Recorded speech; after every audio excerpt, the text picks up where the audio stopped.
He's created a legacy that will live for generations to come.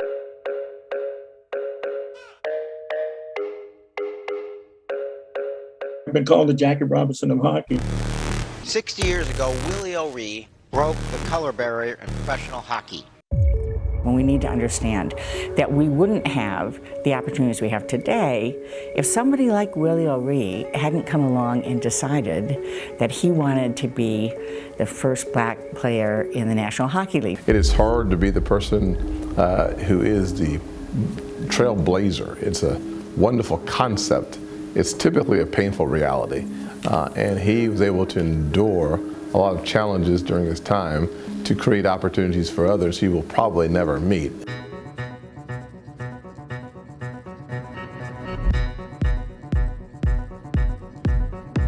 When I broke the color barrier, you know, in January the 18th, 1958, and, you know, it really didn't dawn on me till I read it in the paper the next day.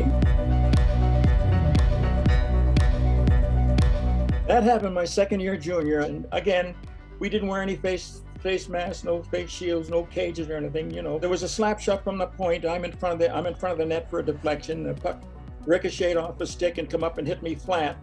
Broke my nose, broke part of my cheek, and I remember dropping down to the ice. And the next thing I knew, I was being taken to the hospital in an ambulance. I wake up, and Dr. Henderson was the surgeon. And he came into my recovery room and he said, Mr. O'Ree, says, I'm sorry to inform you. He says, the impact of the puck completely shattered the retina in your right eye. And he says, you're going to be blind and you'll never play hockey again. So within 5 weeks, I'm back on the ice practicing. And my parents thought that I had recovered from my eye, but I was blind and I never told them. I only told my younger sister, Betty, and I said, sis, don't say anything, because if they find out that I'm blind, I won't be able to play pro hockey. September comes and I go up to Quebec and start practicing, and I make the team. So I kept it a secret. I played that year, and we won the championship. And that's what gave me the extra confidence that I needed. I said, Willie, you can do anything you set your mind to do.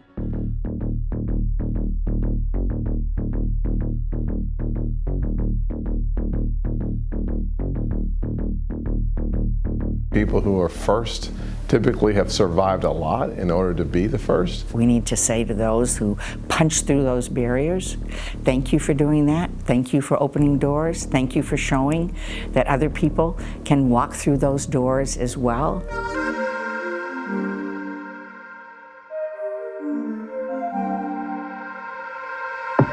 It's very significant, first of all, for anyone to receive the highest civilian honor in our country that our Congress gives.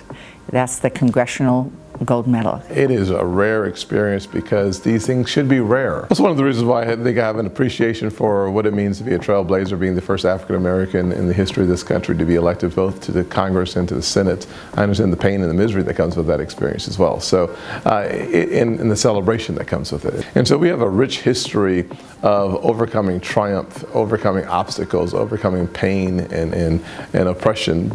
Those stories should be told as often as conceivably possible because it reminds me of how great this nation is.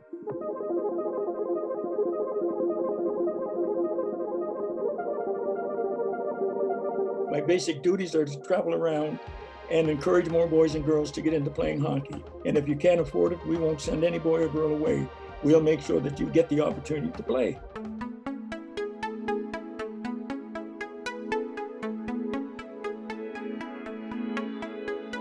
We should never sanitize history. One of the things that we're seeing everywhere is folks want to purge the bad and celebrate the good. I think seeing the pain and the misery and having that as a part of the reality of who we are is a very important indication of progress. I mean, the reality is in our country, and we see it every day, that we have situations that are occurring where racism is right there at the forefront, and we need to be able to see it and understand it.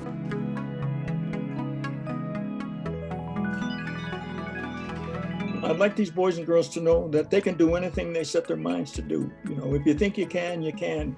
If you think you can't, you're right. And when the doctor told me that I'd never play hockey again, I just couldn't accept that. He was a fine physician. He did everything humanly possible, you know, to save the sight in my eye, but there was just too much damage. But I just told him I'm just going to prove him wrong. My goals and dreams that I had set for myself were there, and I still work towards setting goals and having dreams, because you can do anything you set your mind to do. If you feel strongly within your mind and within your heart.